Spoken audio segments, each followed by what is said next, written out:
We've all seen people who drive really nice fast cars and live in beautiful homes.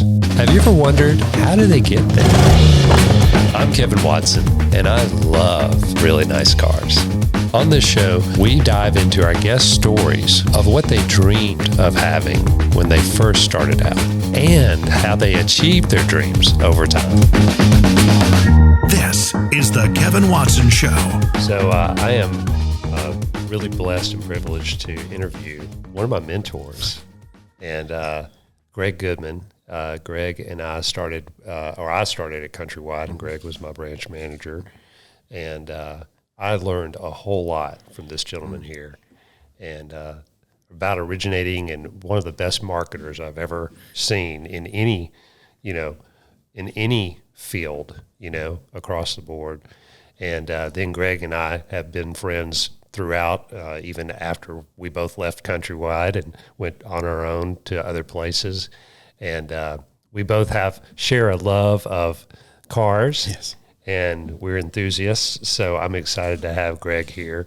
And he's going to tell us a little bit of the clues and some of the success secrets that he's learned, sometimes the hard way, sometimes, through others' experience. But he's going to go through that with us. Greg, welcome to the show. Oh, thank you, Kevin. And thank you for being here. I mean, it's an honor to have you here. And, Greg and I are technically competitors. He's at SWBC, but you are a coach now for them. And so what do you do for them? I am their national sales performance executive. So I go around the country and help coach loan officers and do workshops for realtors and show really loan officers how to put together an event or put together a workshop of education and learning. Cool. That's awesome. You've always been really great at that.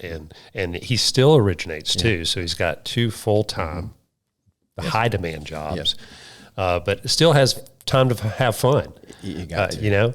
And we were just talking about that before we came on live, about how much fun we have and how we love cars. So let's start there. So where did you get this enthusiasm for cars? How far back does this go, Greg? Wow. So I think it's more of an addiction. Yeah. And I probably need a 12-step program. So I'm not sure that. We need to form one of those. Yeah. So you said, let's talk about balance. And I'm like, it's going to be a little weighted towards the car if you ask my wife, Alethea. So when I was young, my dad, before I was born, it started. There you go. So my dad, he loved racing. And so Nashville only had a horse track. And he got together the fair board and him and another person and decided to create the Nashville Fairgrounds. Oh, cool. And so they converted the dirt track, and that is now Maryland Farms. Okay. And they turned it into the 5/8 oval. And they initially made it to where it was a figure eight. Okay. Which got a lot of national attention, because if you've ever gone to a figure eight race, you will know that no one looks at who's in the lead. That's irrelevant. It's not relevant at all. Really? Mm-hmm. All that matters is the entire crowd is looking at the center. Yeah, buddy. because it's going to collide. Yeah. So I was thinking that when you said figure eight, I was like, oh boy. Yeah. So what happens is when a car's coming into that figure eight, they close their eyes most of the time and they just go. Oh gosh. At full speed. Oh my goodness. And so you can imagine what kind of excitement and therefore danger. We have no more figure eights. Yes. So I think my dad might have made that sport illegal, actually. But he is quite the marketer. I learned marketing. So you got your marketing from him. Yeah, one of the things I did not know that. So before he created the fair board, he'd go to the horse track and sold souvenirs. Mm-hmm. And when he built the track, the 5/8 oval, he had seat cushions that said the Nashville Fairgrounds on them. Oh, okay. And pure oil. And they printed on the back of them some kind of law that says federal law if you steal this, you're committing this crime, and you're going to have like $1,000 fine or something. You know, Nice. I think my dad made it up. And it became the hottest item around Nashville to own. And he knew that, but about half the people would steal them. Right. And half the people wouldn't. But to rent it cost more than to produce it, to create it. Gotcha. So he was like, even if half the people take them, we've created another half that wants to take them, kind of like bowling shoes. Yeah. You know what I'm saying? Like in college, like, Right. you know, you'd see kids come to school with bowling shoes. Where'd you get those? Well, they stole them from the bowling alley. Well, it was kind of like that for the seat cushions at the Nashville Speedway. Gotcha. And his mother was the cook who raised me. And my brother and sister worked there in the food area. Sure. My mother was the ticket sales, and so she did the tickets. And when I got old enough to go to the Speedway, I would sit in the booth with her. She would sell the tickets. Nice. And so, you know, racing back then was a different sport, altogether different. You can find the same similar thing happening, brewing up right now in America, and it's really cool in small towns where it's not this commercialized, enormous machine. Fairgrounds gives you that too on a Saturday night. You know, you can actually go get a pit pass. Anybody can, and just go straight up to the track and get the grid in your face. That'd be fun. And you can. The pits are right there. Yeah. And so we spend a lot of Saturday nights, you know, at the track, and I'm hoping they don't destroy it, you know, because it's one of the longest tracks that's been going in America. If not the longest, I think it might be the longest continuous racing track, because I think my dad got it started in the 1952 or something like that. Wow. That's crazy. Yeah. And so, in fact, he just got put in the Hall of Fame for them. I had forgotten. I remembered now that you had told me that, but I'd forgotten about that. Yeah. So they just inducted him, and that was a really cool thing. He never liked to talk about it. And so before he passed away, we're sitting in the stadiums, and we had taken him to a race. He didn't want to go because he had not been since 1974. Oh, wow. When he sold it to, I think, Buddy Baker. And so, what was I saying?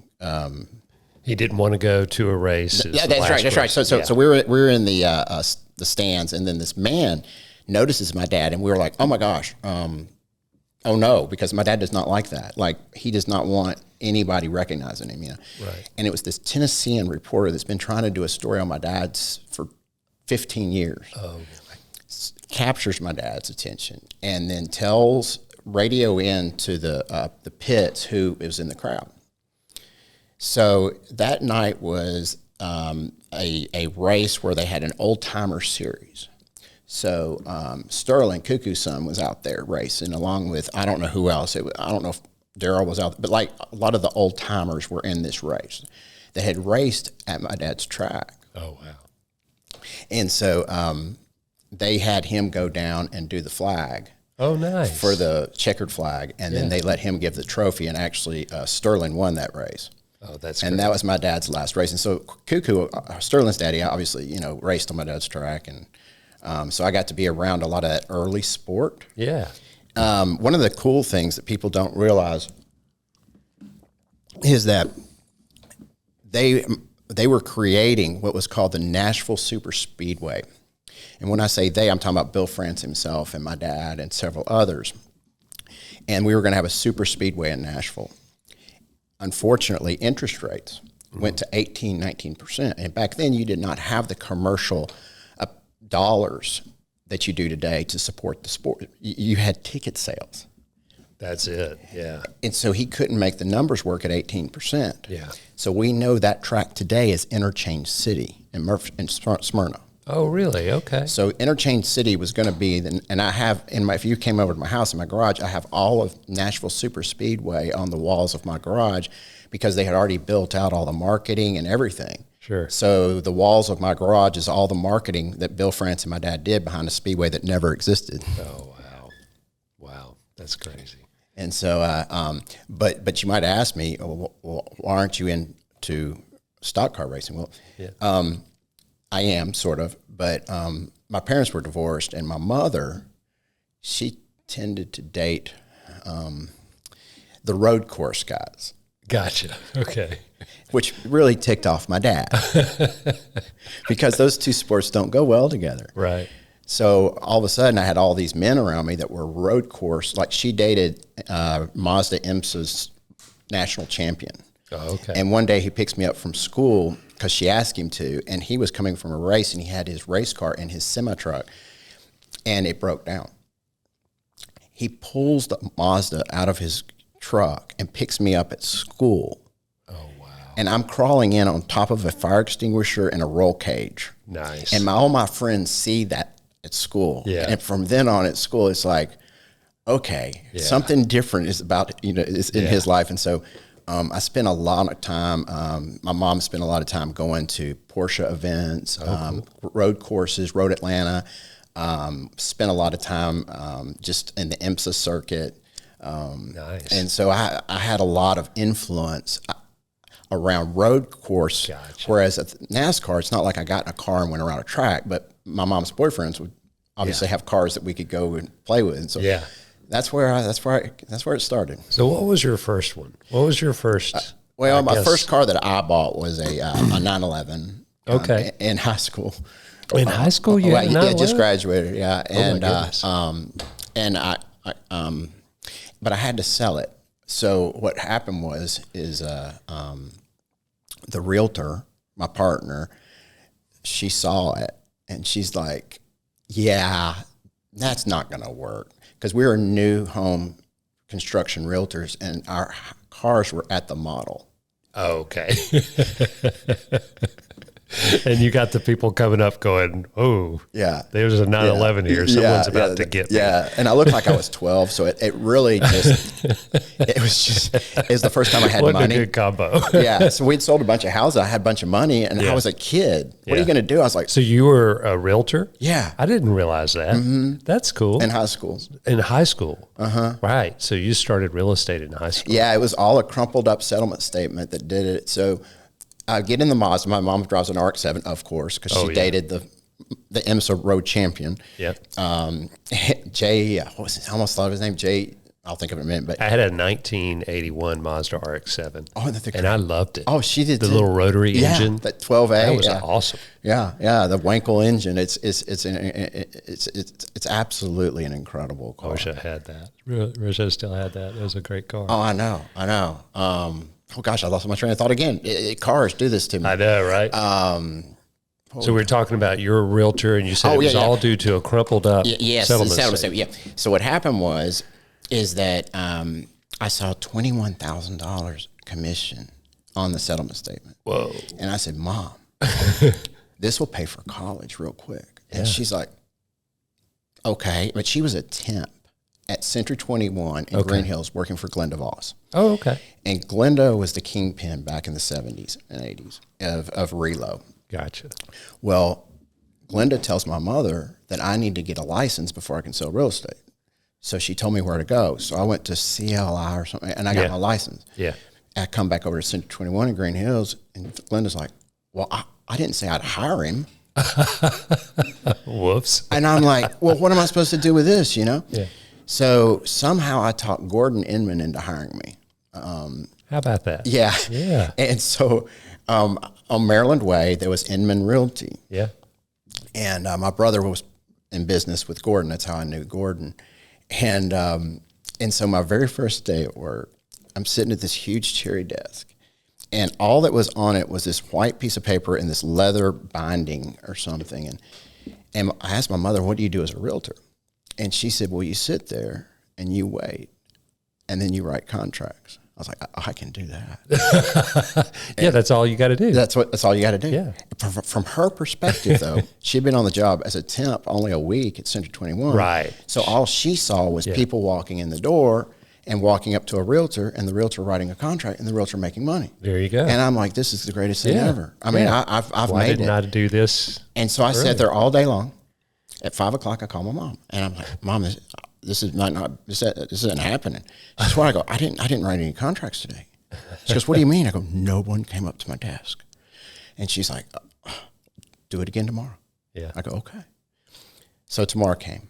And back then there was no computers, but we had what's called MLS books. The books, yeah. So on Tuesdays is when you got your book. And that's the only way that customers could know what was for sale, by reaching a realtor at that time. And I'll tell you something that's interesting how it's changed. Well, I'll blow your mind. Before that, Glenda, she thought of her asset in real estate as a realtor was secrets. So she would go to Bellmay Country Club or Rotor or whatever, and she would find buyers and she'd find sellers. But she would secretly write them down and keep them in a Rolodex, and at night she would lock up her Rolodex in a safe. Because that Rolodex was her business model. Right. So when MLS came out, she told me she's out of business. And she goes, it's destroyed real estate. It's absolutely destroyed it.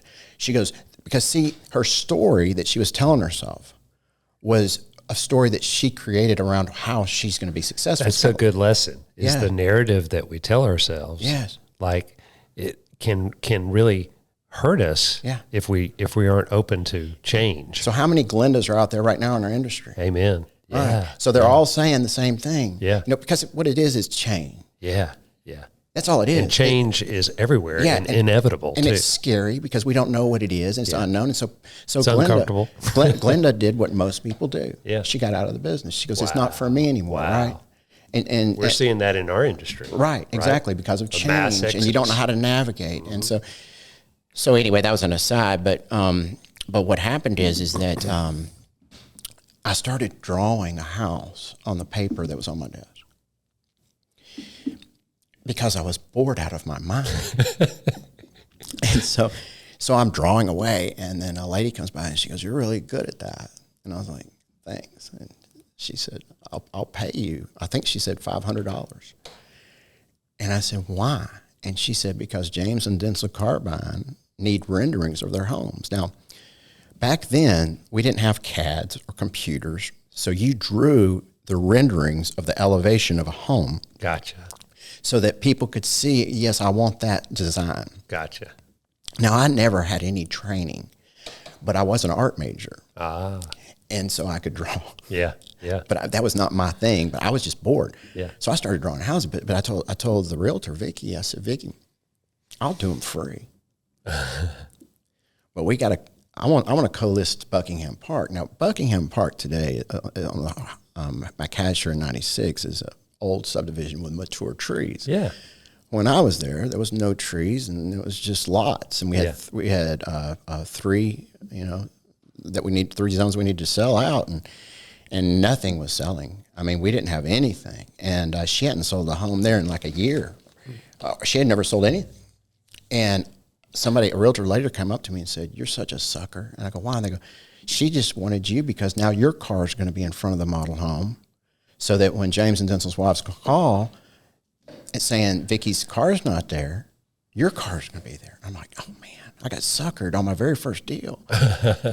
But then it was crazy. This lady walked in from Saturn, and she said, "I've got a family a few families that are looking instead of the Columbia Spring Hill, they're kind of wanting the upper price range." Now I was selling at $175. That was the upper price range. And what year was this? This is 1989. Okay.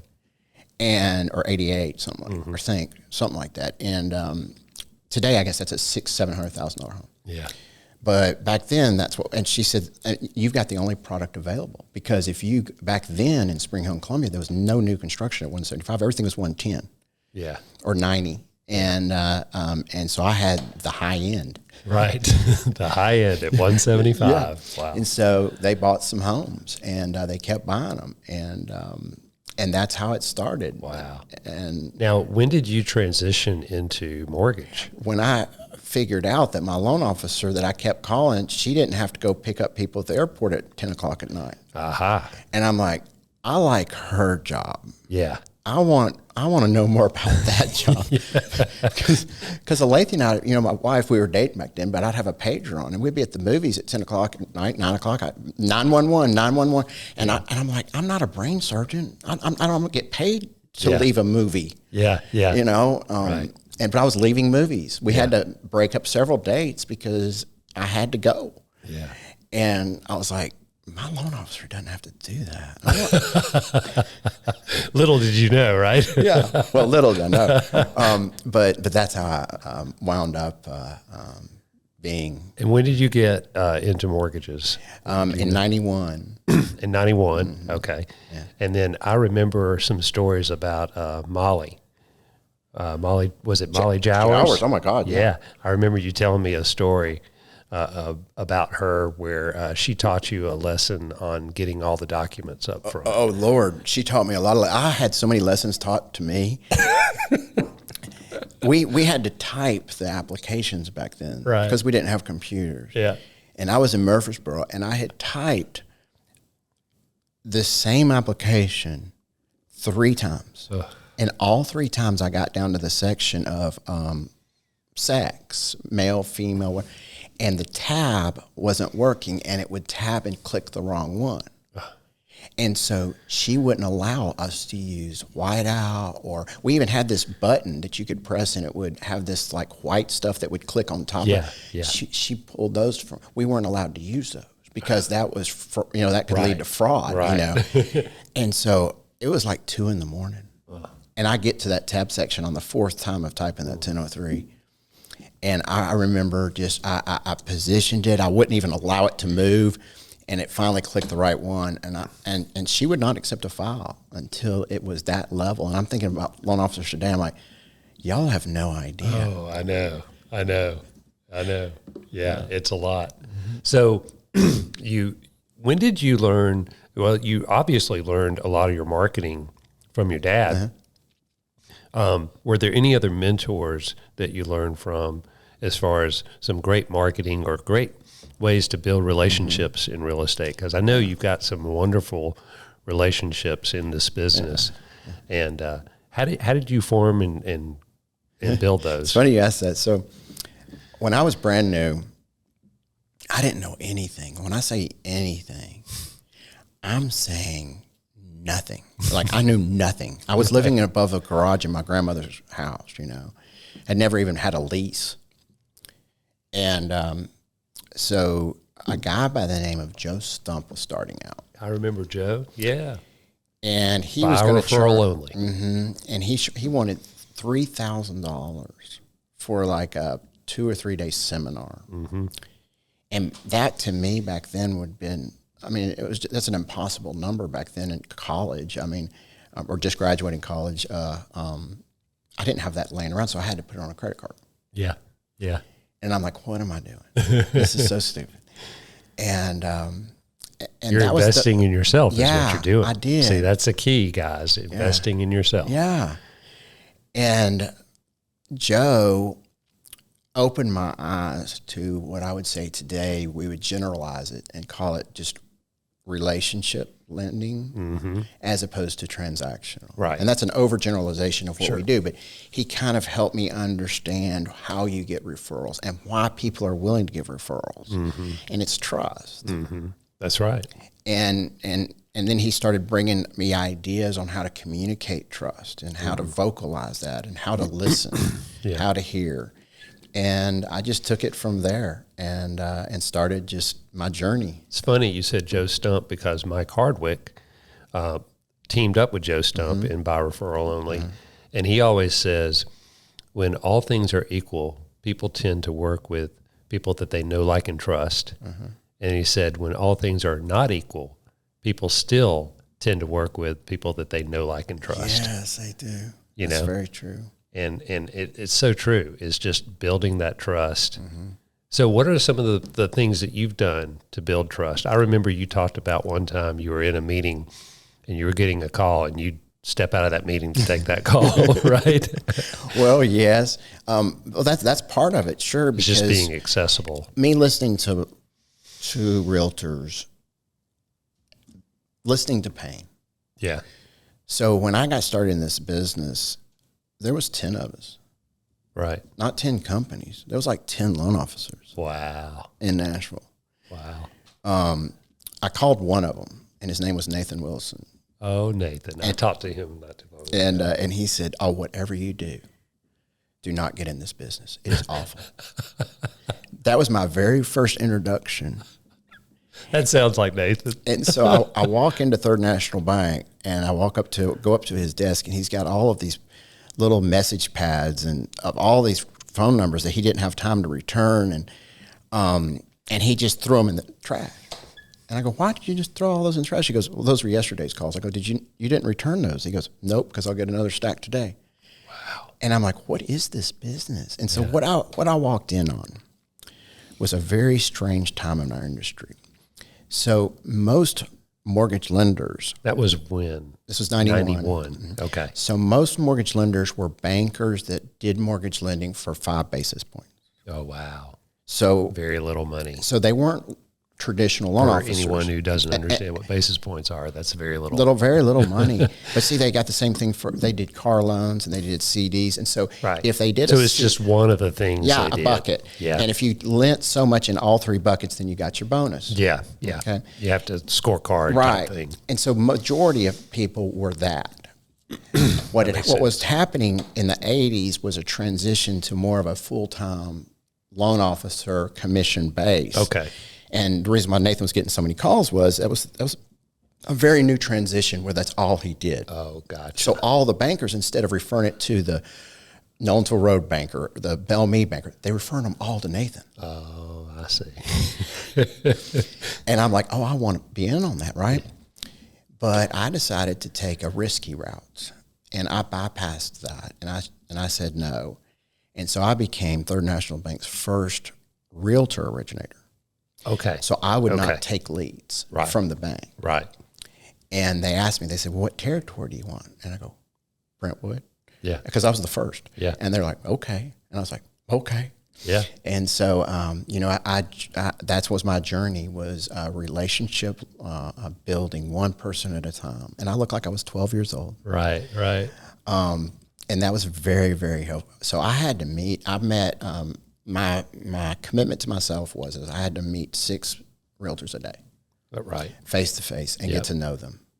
And I probably had to meet 30 to get a referral. Yeah.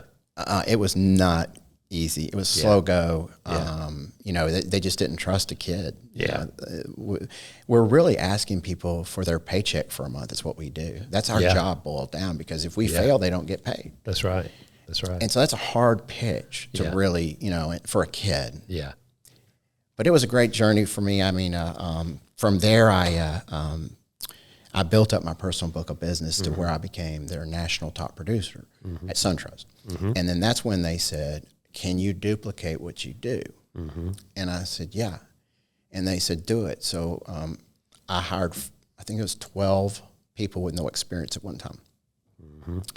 And all of them are still originating to this day, except for one of them. Wow. And she's doing really well. The one that's not originating, she does not need to ever work again. Right. So she's doing great. Yeah. But the rest of them are still career originators doing a wonderful job. That's amazing. I've know of a lot of them, and they're very well known in the area too. Yeah. So tell me about setbacks. Like in the business, I know that, our mortgage business is crazy because it's heavily based on economic conditions, right? Yeah. And right now our interest rate's going up, 11 times in a row.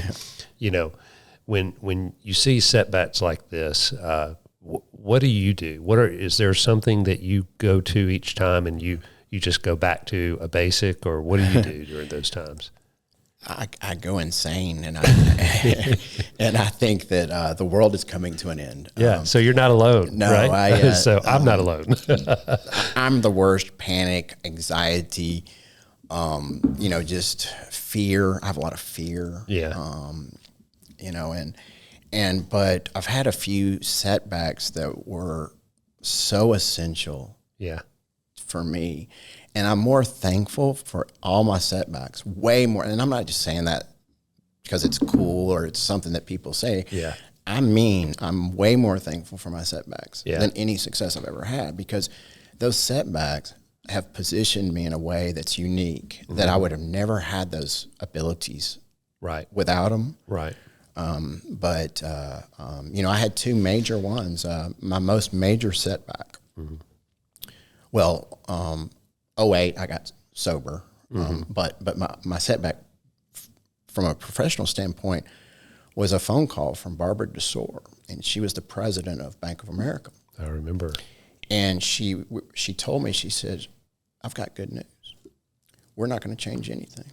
She says, it's everything that you want. We're going to learn from you. We're going to learn from Countrywide. We're going to learn how you do stuff because y'all have realtor relationships. We do not. We're going to pattern everything after you. So the worst thing that's going to happen to you is you get some branches that you might get referrals from. And I was like, oh, yeah, this is good. Yeah. So I put it on the call, which you were on. Everybody was on. I remember that. And Lee Barrow comes to my office. Yeah. And he resigned. Oh, yeah, I remember. And him. I said, he was in my team. And I said, Lee, why'd you do that? And he goes, she was lying. And I didn't believe him. Yeah. And I was like, poor Lee.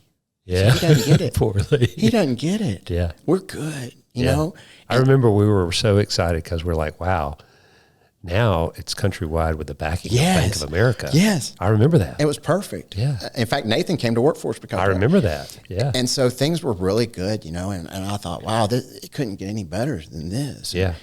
And what I didn't know is I had only grown up in banking around Third National Bank and very local people that I know. Yeah. Now, I might not have liked them, Yeah. all of them. I mean, I did pretty much. But, I mean, I had not been around any deception in banking. Never seen it. I wasn't even prepared for it. I didn't even know it was out there. Right. And Brian Hale was on that phone call in the room with Barbara. And Brian told me a couple of years ago about this. So he listened to the phone call. And before she called me, she goes, what do y'all think? 1 or 2 year runoff risk? And he goes, probably a year. And she goes, well, let's try to push it out as far as possible. So they wanted us out, but they didn't want us out at once. They wanted us slow. Yeah. And I had been just brainwashed by Mortgage Bankers Association, believing that only banks are going to survive. Yeah. Yeah. And so I had a very narrow mindset because I had based all of my truth off of an organization that was giving me what they thought was true, but it wasn't. And then I'm just thrown into a world that I don't know, like instantly. I don't know non-bank lending. Like I don't know how you set up that stuff. Right. You know, I don't know what brokers do. I don't know what direct lenders do. I don't know any of that, you know, and I knew I was going to get my mortgage banker's, you know, degree. And so I learned in that lesson that I don't know, and that it's okay to even say those words. Yeah. Yeah. You know, it's like, I don't know, because I tried to fake it. Yeah. Yeah. And that got me worse off. Right. And I wish I had just more or less said, what am I really aware of that's happening in truth around me? Yeah. You know, that would have been a much better position for me than just running faster and harder at something that was never going to work. But I put so much energy towards something that was doomed that I didn't have the ability to sit back and look at it objectively. Because I think one of the main, I'll tell you the shift in life. I have one moment, of course. I'll make it quick. But so I was really overweight after this moment at Countrywide. I'm really short, and I was 225 pounds. Okay. And what's your stature? How tall are you? It's 5'6". Okay. And so I went to my doctor in Brentwood. I've been going to forever, and I said I want to get better, and I started telling him about maybe exercise, and he starts laughing, and he says, oh, you want to have a talk about like eating right, and you want to have a talk about exercising? I go, yeah. And he goes, and he pats me on my back, puts all 5 prescriptions in my suit jacket, and said, good luck with that. Hey. And my prescriptions were high cholesterol, anxiety, blood pressure, all these things, because I was very sick. And I had seen a Sunday morning CBS special about triathlon. Okay. And I'm like, I'm going to prove him wrong. I'm going to do that. So I signed up on So that Monday. was your motivation. I was just off. I was just mad. Yeah. And so I signed up for Memphis in May. Do you think he did that on purpose? Well, that's part of the story. Okay. It's a good point. So Because he may have known you. Yeah. So I signed up for Memphis in May, and I should have signed up for a shorter one. It's still short in my thinking today, but back then that was too big. It's an Olympic. And so swim somehow went okay, but I had so much fat on me, I think I just floated really well, you know. But the 26-mile bike run killed me. Yeah. I mean, I just couldn't do it. And then I started the run. You're supposed to run after that? Yeah, 6 miles. Oh gosh. So I'm maybe 5 minutes into the run. Yeah. And Alethea is about done with me, my wife. Yeah. My son was little bitty, and they're waiting for me at the finish line. Right. So I had a lot to prove because I had just come off of this. I had lost everything at this point. Like when I say lost everything, I'd lost my business. I had lost who I was. I'd lost my identity. I lost my purpose. I had just gotten out of rehab, and I was a lost soul. So I did what a lost soul does in those moments. You start faking a leg cramp because you don't want your son to see that you quit. Right. So I'm like hamming it up out there. Yeah. You know, I'm like, oh God, leg cramp. And then the moment that changed my life happened right there. I get smacked on the butt by this lady. And I'm like, what? And I see a 77 on her calf. And that's her magic mark. That's where we wear our ages with magic markers. Wow. And I was like, well, that's not going to happen. This elderly gazelle is not going to beat me. And now I do not remember finishing. Wow. I can tell you that it probably looked really ugly, like seeing an ugly person, like an ugly cry. Yeah. It was kind of like people probably holding each other going, oh, honey, look at him. Yeah. Bless him. He might make it. That's probably what it looked like. Right. But my first memory after the smack was we're eating pizza. I was eating pizza with her, and she looked at me and she goes, you saw my calf? And I said, yes, ma'am. I saw your calf. She goes, isn't it something? She says, how a magic marker can change one's reality. And I go, how? What? And she goes, well, it changed yours. She goes, you're so busy lying to yourself. Wow. That you probably don't know you're lying. Yeah. And I was like, what? What do you mean? She goes, yeah, because you found a truth that you would rather have, and you chose that. She goes, you're allowed to do that all the time. And it blew my mind. I was like, whoa. What? You mean I'm not my thoughts? And it gave me this freedom like I'd never had because I thought I was my thoughts. Yeah. I did not know that I had permission to change them. Right. Or to at least ignore Change them. the story you're or telling ignore yourself. them. Yeah. Right. Yeah. And I was like, holy crap. So it turns out she's a nun, and her name is Sister Madonna Boudur. So I went out and bought a bus, and I followed her for 3 years. No way. Triathlons. Yeah. I didn't know that. Yeah. And she's done 50-something Ironman. And I worked my way all the way to Ironman with her. And we did a lot of journeys together. Did she ever tell you why she did that? Why she smacked you? Oh, you can read about it in her book. Oh, no way. She's got a book, From Grace to Race, and she talks about a middle-aged man in Memphis stretching a hamstring, and she smacked him on the butt and changed his reality. Nice. Isn't that great?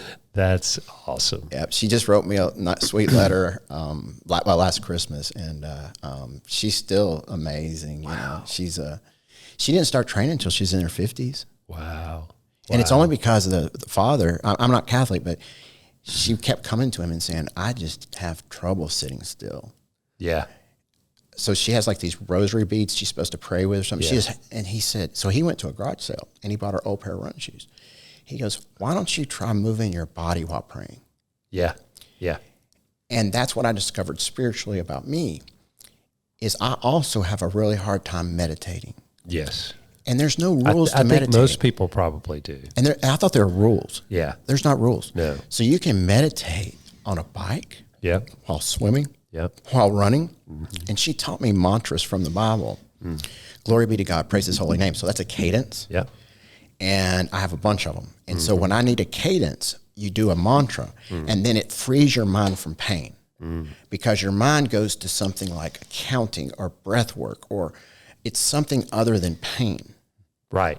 Right. And so you grab mantras, and she has tons of them that she's found. And we just do mantras. And when you get tired and you think, I'm done, do a mantra, throw it in.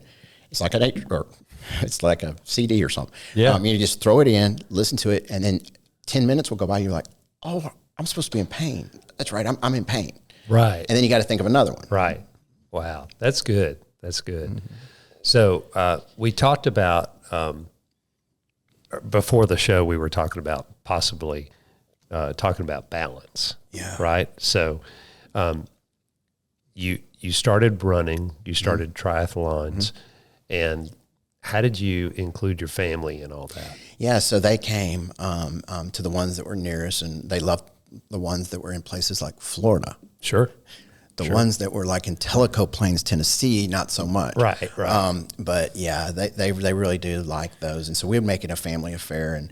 And Alethe would come home early on Monday. She had to go to a teacher, but Isaac would stay with me, and he would have to help me walking to lunch and dinner, because after an Ironman, I don't train like I should. Like I do 12 hours a week. Yeah. That's bare minimum. Right. And so with balance, it's very difficult for me to train for that sport. Sure. Because I'm training it at 10 o'clock at night. Oh, really? Okay. From 10 to midnight every day. Wow. So 5 days a week. Wow. And then Saturdays, Sundays, all days. But yeah, so I've seen you out on the road on Saturdays and Sundays before. Yeah. And so it's really hard for me. So after a race, my body is really beaten. And so I can barely walk the next day. Yeah. So Isaac's a big part of that recovery process for me, get me back home from wherever we were. Okay. Yeah, but balance is hard for me to this day. I struggle with it because I'm a people pleaser. Yeah, me too.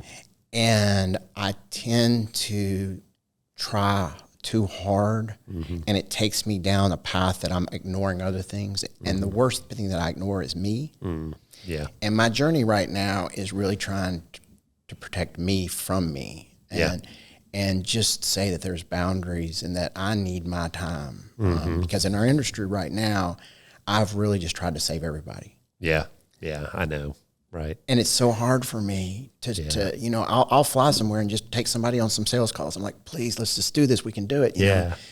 And truth is, it's a tough time for and I just have to let some of that industry. go. I have to learn to let that go. And that's my current state of mind. I'll tell you something that just came in my mind, and maybe the Lord brought it to me just then, but it's pretty cool. This, and you've heard this, so just give me a moment to say it. And I know you've heard it, but it's this old man was walking on the beach, and there was a bunch of starfish that had washed up. Remember that story? And so the little girl was out there just twirling around and dancing and throwing a starfish into the water.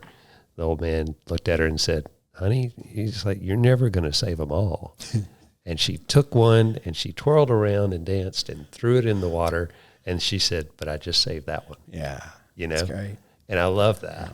Yeah. I think that's the attitude we have to say or have right now is, we're going to do all we can to save the ones we can. Yeah. And that's realtors and loan officers and customers. Yeah. Right. Because there's a lot of despair in the industry. Affordability is very difficult right now. So I think we have to educate them right and just save the ones we can, and know that, every morning I wake up and I say, Lord, I'm going to commit my work to you today, and help me be open to hearing where you want me to go and what you want me to do. Yeah. It doesn't have to be the mortgage business. It can be, a friend of mine was out of town and his wife's car not broke down, but just battery wouldn't start. She couldn't get it open. So went over there. I had jumper cables, make it work, and I was like, thank you, Lord. Yeah. That was great. I had the opportunity to help someone, I didn't get a mortgage application that day, but I helped someone, And that's where I think true joy is. I agree. It's when you divorce yourself. Yeah. And that's kind of where I have a hard time because I have to figure out self-care and also knowing that I love saving people. And so it's a very difficult balance for me right now in this industry because I think I'm leaning more towards self-care at the moment because I've just been really working too hard, trying to do too many things to try to save too many people. Well, it's like the when you're on the plane and they say if you should experience cabin pressure, save yourself first and then work on your children. That's right. And all that, because you're no good for anyone if you're gone. No, right? No. So we do have to take time to do that. I see my wife is such a giver that I see that I try to help her with that as well. And, I see people that do that are such big givers that they don't look to take care of themselves. Yeah. I've been consistent. I came up with a mantra that every day I'm going to do 20 minutes hard, 20 minutes workout really hard. Yeah. And that is my sanity time. Yeah. And I'm going to sweat every day. Instead of, a 1 hour workout 3 days a week, I'm going to do 20 minutes every day. Yeah. Right. And, I've done it, today's the 22nd, so I'm 22 days in a row. Yeah. And I feel great. Congratulations. I feel great. That is awesome. Yeah. That's what I'm talking about. Yeah. It's not that the amount of effort, it's that consistency, I think, that we have to be consistent with ourselves. Yeah. Right. So when you're doing this and you're thinking, I've got to take care of myself, I got to take care of all these people, you've got all these jobs, you've got a family. I noticed that you and Isaac are at a lot of events together, And so when did you and Isaac start doing stuff like that? That's balance. Yeah. I mean, you're bringing him along, building relationships. I'm very thankful that he is interested in cars. Yeah. But believe it or not, this is a new interest. Oh, really? Okay. Mm-hmm. He was very into video gaming. Yeah. And about a year ago, maybe about 8 months ago, he got a job here in Cool Springs at a car dealership. Okay. And he's a porter, and he runs cars, and he just got around some gearheads. Yeah. And all of a sudden, I'm like now talking a language with my son that's like my love language. I'm like, isn't that great? I'm like, yeah, let's talk. Let's do this thing. Let's talk. So my son and I will go around the country, and we race tracks. That's fun. And so every time we race one, Alethea has an artist make the track out of metal and hangs on my wall in my office. And so my office wall is covered with race tracks. That's great. Last year we got to do Thermal and Indy and the test track in North Carolina and Atlanta. And, we're how fun. It is just we're having a ball doing it. How fun. It's great when you can do something like that with your son. Yeah. I'm able to do some things with my oldest and soon to be my youngest. My youngest is into guitar, and I have no talent, but I love listening to it. Yeah. I told him the other day, Brody, I said, I am living through you because I always wanted to be a great electric guitarist, and you are a great electric guitarist. So every time you have a concert, I am just so proud of and enjoying it so much that it just gives me so much joy. Well, that's one thing about you, Kevin, is that I've always admired is been your commitment to your family. Oh. And the things that y'all do as a family is just really cool. And, I think we create what we focus on. And, our focus kind of goes towards what we,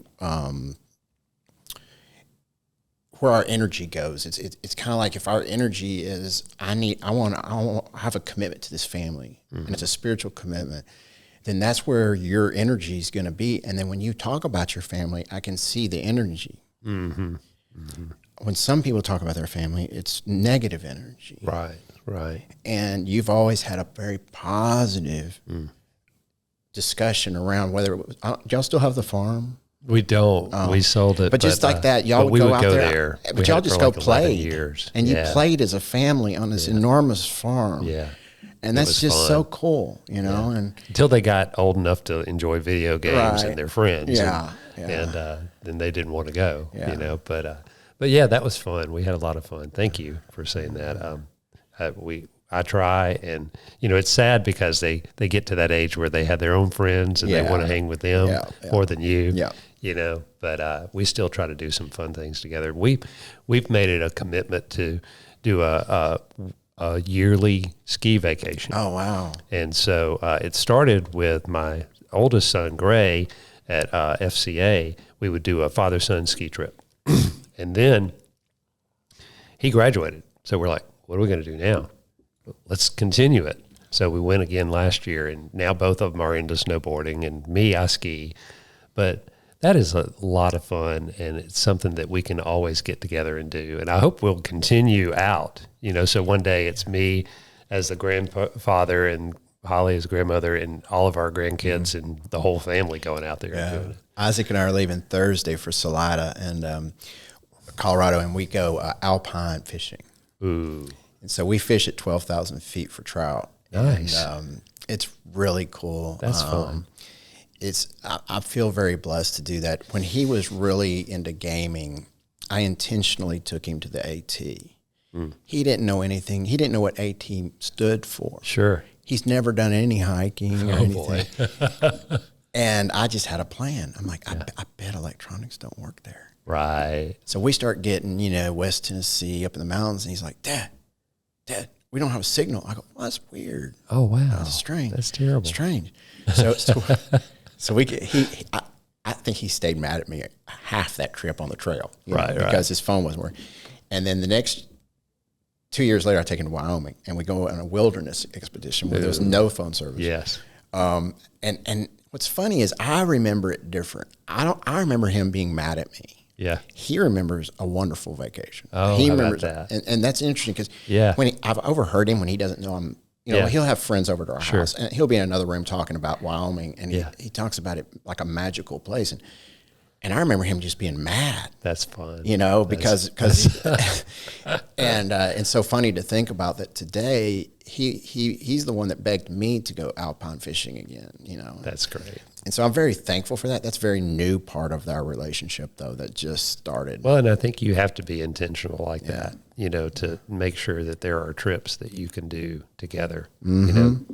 So, what's the latest car that you have? you told me about an M8 competition. Yeah, yep. So tell me about that. So my cars are always kind of a problem in my household.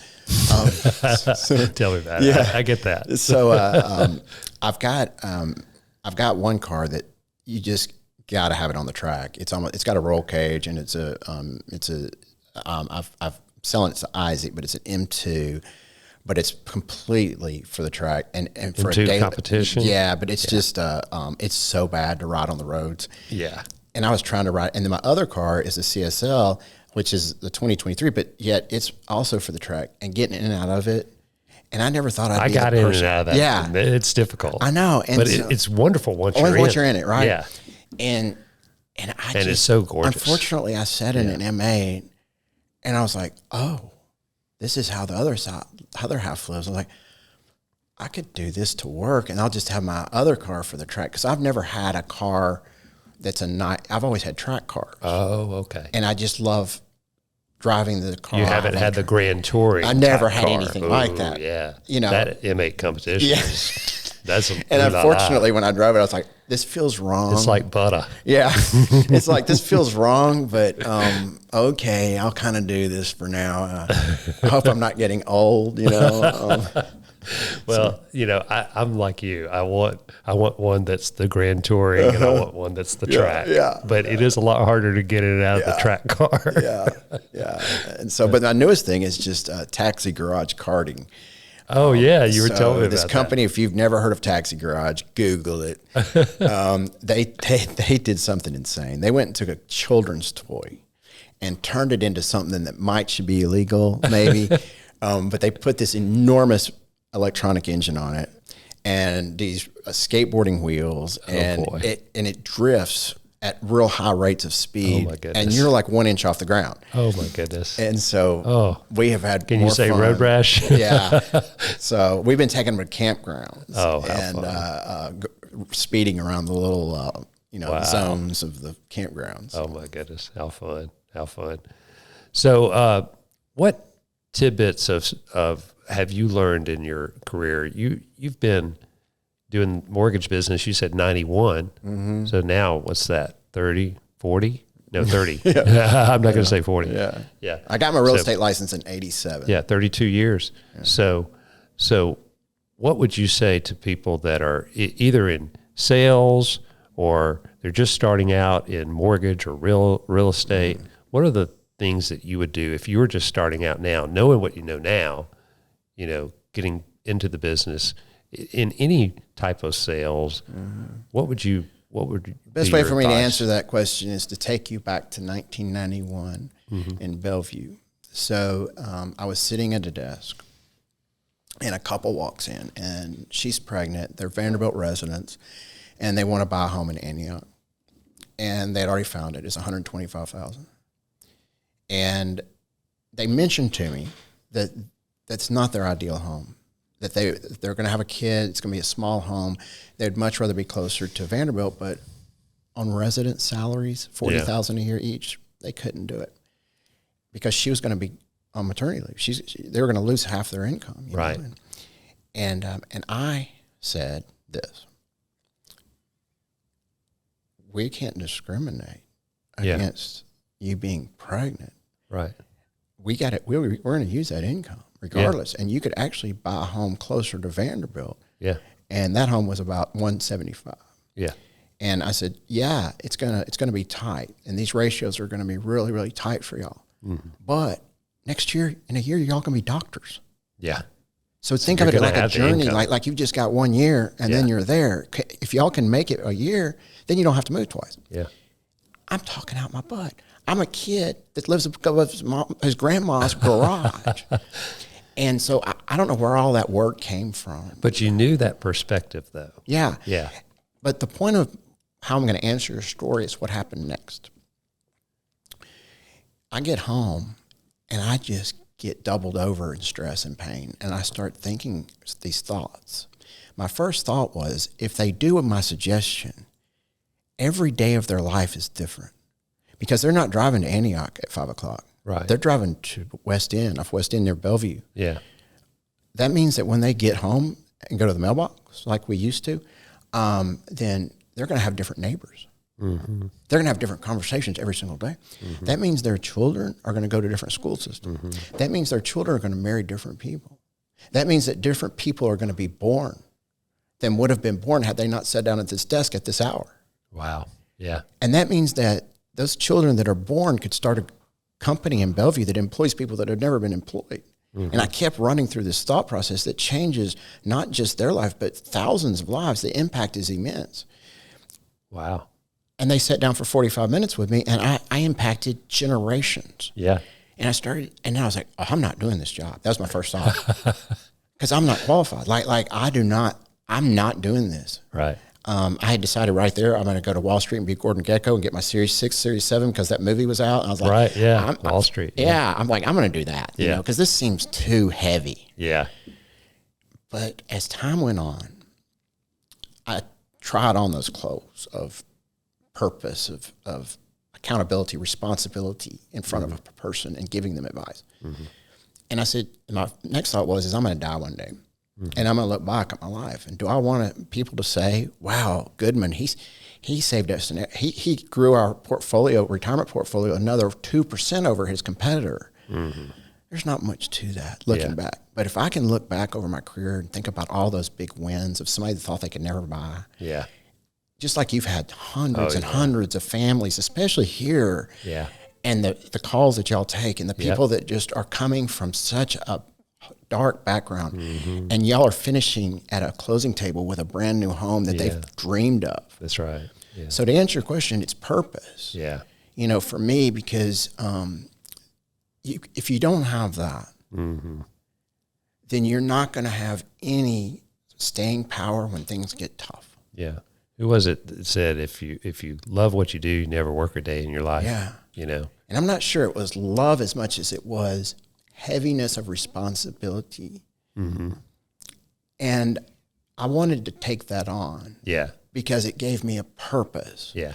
Because if they had gone to a different loan officer, let's say that loan officer just didn't care.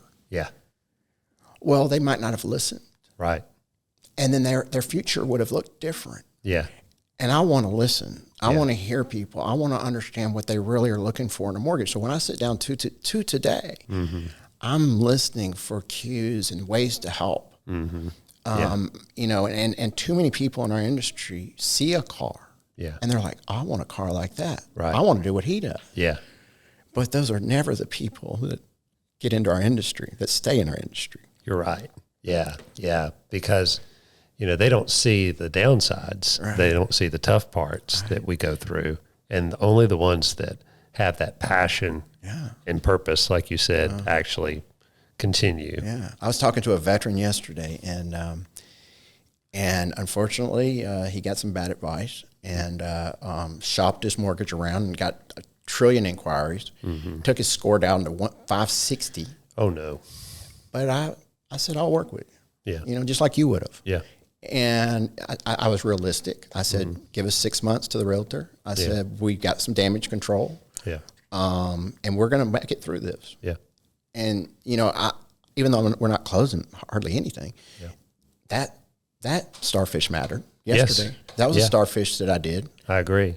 And, you know, sometimes we always say, we're going to give you hope today, even if the answer is wait. Yeah. And not yet. Yeah. You know, we're going to give you hope. And I can't tell you how many times that happens where they're like, hey, I've talked to 2 or 3 lenders and I give them all my information and never hear back anything. Yeah. Right. You know, and then you're the only one that's actually said, okay, we do have some work to do, but let's say we have work to do and the work's done. This is what it's going to look like. Yeah. And then they're like, wow, I actually see the picture.